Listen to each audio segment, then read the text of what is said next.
sometimes the people who say they are fine are crying the most.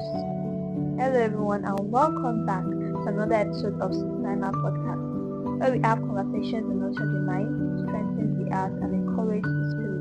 I am your host Candy, and I'm your co-host Olu. So thank you for joining us today. We are really glad you are here. Yeah, thank you. So today's conversation is one that I think many people need to hear, even if they don't realize it yet. We're talking about the weight of being a strong one. What does strong one really mean? We all have heard someone say you're so strong. It sounds like a compliment, right? But sometimes that label comes with pressure. Exactly. Being the strong one often means you are the person everyone runs to when they are struggling. Yeah. You are the listener, the encourager, the helper. But very few people stop to ask, how are you doing? Exactly so true. Give it to me. You mind? So true. And after a while, you begin to feel like you don't have the permission to fall apart because everyone expects you to hold everyone else together. Yes, and Right. sometimes the strongest people are carrying the heaviest burdens. Exactly. They expect you to be the one who is strong enough, who doesn't have problems. The one they always run to when they need the one that help or doesn't, something. that is never sad, that is never afraid. All sorts of things. I mean, you're human.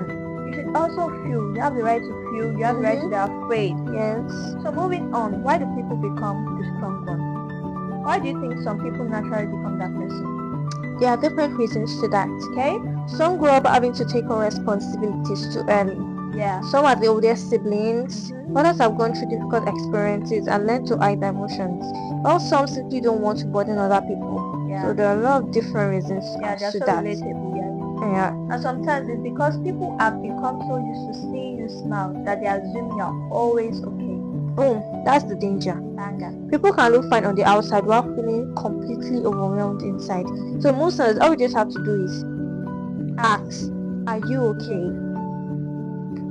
You have to ask them, are you okay? Hope Yeah. everything is. Even though they are smiling. Exactly. Just, I hope your day is good. How are you doing? Things. Like, literally. Just Now ask. let's move on to the eating cost. Let's talk about the emotional cost. Yes. So constantly pouring into others without being poured into yourself can lead to emotional exhaustion. You might start feeling drained, disconnected, or even resentful, not because you don't care, but because you've been carrying too much for too long. Yes. And sometimes you just wish they could just come up to you, walk up to you and ask, are you okay? Yeah. Are you doing well? Someone should just show you care. I mean, you've been showing care all along. Someone should just come to you and be like, oh, are you good? How are you doing? Someone should actually ask you the question. Someone should actually support you. They should be the strong one for you. They should make you feel seen. Yeah, exactly. You may also find it difficult to ask for help because you're used to being the helper. Yeah, and most of us are so used to doing this for this person. I don't want to burden them. Let me think. Especially the older siblings. Exactly. Jesus, Being the firstborn is not easy. Yeah, I mean, like firstborn is not easy. You feel like you have to carry all the load, take all the responsibility. You are in charge. You have parents too, but you feel like as the first child, okay, you should. You feel dutiful. Yeah. You feel like you should be the one doing everything, being responsible for everyone, your siblings and stuff like that. But that's not true. Yes, but that's okay to acknowledge though. You know, needing support doesn't make you weak. You know, it makes you human. So when you need help, you ask for help. You don't have to be. You have to carry it all. I won't say you're shy. You're not shy. You shouldn't feel burdened with the fact of asking people for help. Yeah. Yes, don't see it as you burdening them. No. That doesn't make you less strong. Yes. I mean, the fact that you ask for help makes you more stronger emotionally and mentally. It actually helps you mentally and like there's this particular quote I hear: people don't cry because they are weak. They cry because they have been they have been strong for too long. Yes. Yes. So the tears you see people shed is not because they are weak or they've given up. It's because they've been carrying it all the way by themselves. They feel like it's already too much. Yes. All they just need is a shoulder to lean on. Yes. So you should be ready to walk up to a person and ask, how are you doing? Even though they are standing there. Yeah. Walk up to them, say, my guy, how are you doing? Yes. Bro, are you okay? Yeah. See, hope your day went well. Yes. Just ask. Like if your sister comes back from work, say, auntie, hope your day went well. And also when you need help, you need support, you know you're not alone. Pour out your emotions. Talk to someone, a trusted friend, family member, your siblings. Yes. Just pour it out. You don't have to carry all that weight alone, I beg. Now let's move on to faith perspective. Sometimes people think that if they are people of faith, they should always be strong. Yes. Most people misquote Yeah, the Bible, exactly. but the scripture shows us something different. Okay, even Jesus stepped away from the crowds to rest and pray. Emphasis. He experienced sorrow and he leaned on his Father in prayer. Strength doesn't mean pretending you never get tired though. Yeah, strength means you have been carrying so much heavy load for so long, and all you just need to do is just pour it out. You know, you pray to your God, you communicate with God, you sing a song. Most people, music actually like lifts their spirit up. Yes, be it a Christian or a Muslim, you have Exactly. your way of communicating with God. So just be ready to just take your problems to Him. God Yes. hears all things. So even though Yes, you he's don't the say author and the it, finisher of our faith. yes, and Muslim, you know Allah will hear everything. Whether you say it out or not, he knows your heart. He So the understands best way what to you are going communicate, you through. know how to communicate. You are being taught in that your church. And you don't need a Just lengthy communicate. prayer to talk to God. You can just you can meditate, sit down one on one, just be like, Like me, I'm not really you much could of be like, a prayer person. yeah. Like I don't do long prayers. If I want, I'll just go straight to the point. Lord, I'm feeling so way. Help me, Lord, give me strength to keep moving. Exactly. You I could be don't like, do overboard.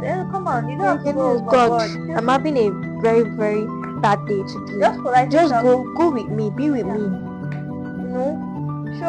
show him, let him know that you're feeling this way. Understand? Faith doesn't erase our humanity. It Yeah. reminds us that we do not have to carry everything alone. Yes. We have God. God there our back. You know they go anywhere. Yes.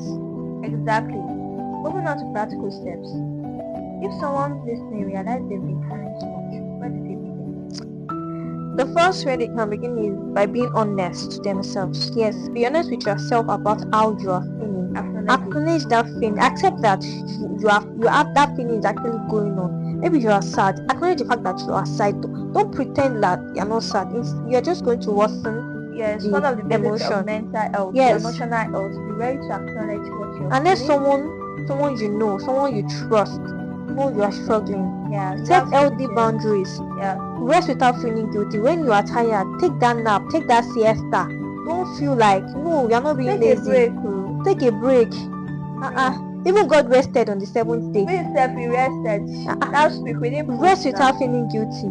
And if you are overwhelmed for a long time, consider talking to a mental professional. Yeah. Be a therapist or a guardian counselor. Psychologist, I don't know, just talk anyone. to someone that's professional that I feel like can understand you better. Also, taking care of yourself isn't selfish. Like you said, it helps you continue caring for others in an healthier way.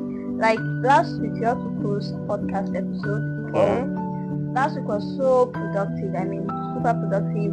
I was so tired. Exactly. We were so tired. Like, okay, let's take a break. So far, be consistent and it's been an amazing journey. But we tried to take a break. We needed to rest. Yeah, we tried to rest. So you taking breaks doesn't mean you're a failure. Yes. It just means you need time to reboost, time to grow, process things. So take break when necessary. Exactly. So, if today's conversation reminded you of yourself, we hope you remember this. You don't have to carry every burden by yourself. And if someone came to your mind while listening, check in on them. Sometimes a simple "How are you?" it can mean more than we realize, though, honestly speaking. Yeah. Just asking "How are you?" it means a lot to that person because that person feels acknowledged. And sometimes person can even open up to you more. Exactly. So thank you for listening to the Summer podcast. Until next time, take care of your mind, nurture your spirit, and remember that asking for help is not a sign of weakness. It's a step towards healing.